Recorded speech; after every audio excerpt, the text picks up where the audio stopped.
In this section, we're going to talk about what exactly responsive web design is. The word responsive has been a buzzword for, I'd say, the last couple years.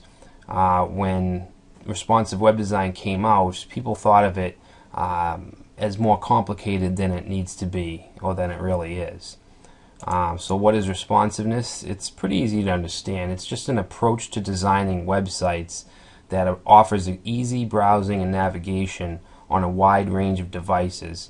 So essentially, a responsive website should respond to whichever size of the window or the device. Responsive sites should work and look great on all screen sizes and resolutions. There should be minimal to no zooming, panning, and resizing. If the user has to zoom in or resize anything, then it's not a true responsive website. And on a responsive website, the layout changes depending on the window or device width, and that's done with media queries, which we'll talk about a little later.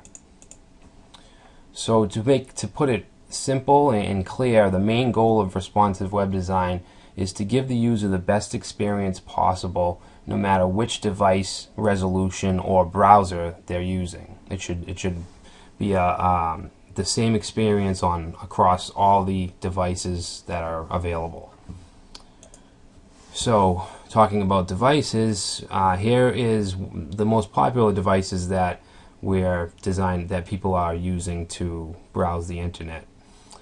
First, we have desktops and TVs and widescreens.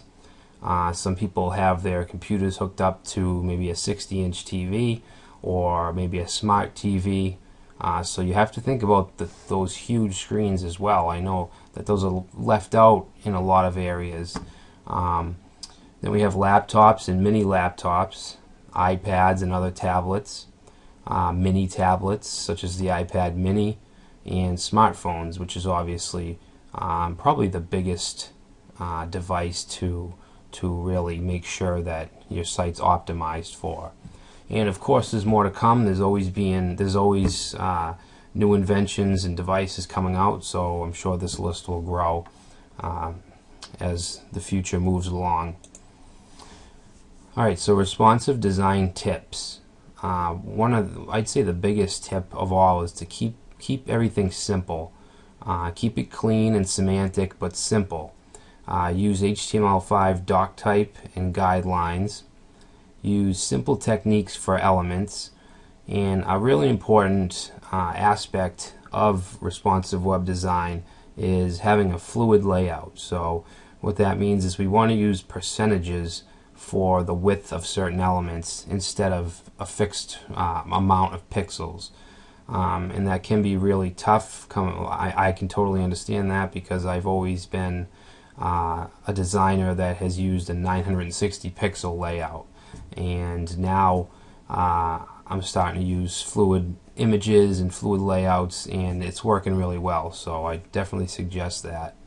And you want to use optimal media queries, so you want to choose the correct screen sizes, which we'll go over in a bit. And so there's three key components to responsive web design. If your design is missing any of these, then it's not a true responsive site. First, we have fluid and flexible layouts. And as I was just saying, you want to use percentages instead of fixed widths. You can still use fixed height, or if you want, fixed padding and margins, or you could just do everything in percentages. You want to allow elements to be sized according to the browser's default styles. So you want your elements to respond from whatever size the browser's default styles are. For example, we want to set the text in the body to 100%, and this would set the font to match the size of the window, so you don't have huge letters and words on a tiny screen. Flexible images. You basically want to size your images with dynamic resizing and CSS. We should use percentages when dealing with image widths. And then we have CSS3 media queries, which is really the bread and butter of a responsive website. And it's very powerful because it allows us to assign certain style sheets or just inline styles for certain screen sizes. And we can do from a range, for instance, a media query for a tablet would be somewhere around 768 to 1024 pixels.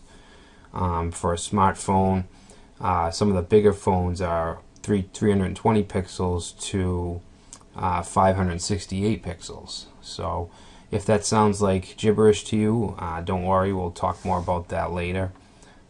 So let's see, we have a couple examples here, and each website we have 4 different versions for, and this version here would be the largest, which would most likely be on desktops and TVs. And then we have a slightly smaller version, which I would guess would be for large tablet devices or maybe laptops. Then we have this version, which would be for maybe smaller tablets. And then here is the mobile version for a smartphone. Now you can see there are differences. Some of them are not too noticeable. You can see that the image has changed slightly, the sizing, the padding on the side and the margin on the sides. Let's see. The most noticeable change is with the mobile layout, which has a vertical menu as opposed to these that have the horizontal menu, and that's a very popular technique or strategy when designing a mobile site or a mobile layout. You want to have your navigation come vertically. So this example, you can see when it's slightly smaller than the desktop version, you can see this little sidebar or this box goes underneath. All right, so it goes from basically a 3-column to a 2-column. And then we have a little smaller version, and you can actually change images. You can use different images, background images, depending on what the size of the screen is. And then we have the mobile version here. All right, so we're basically stacking everything on top of each other, and that's a real common thing in responsive web design. Mobile sites will have just stacks. There'll be one column with everything stacked on top of each other. Here's a couple more examples. You can see this one, very elegant looking site. The iPad or the laptop version doesn't look much different than the full version. You just see less of the image. If you go here to the smaller tablet version, the sidebar ends up on top, so it's now a header. Same thing here in the mobile version.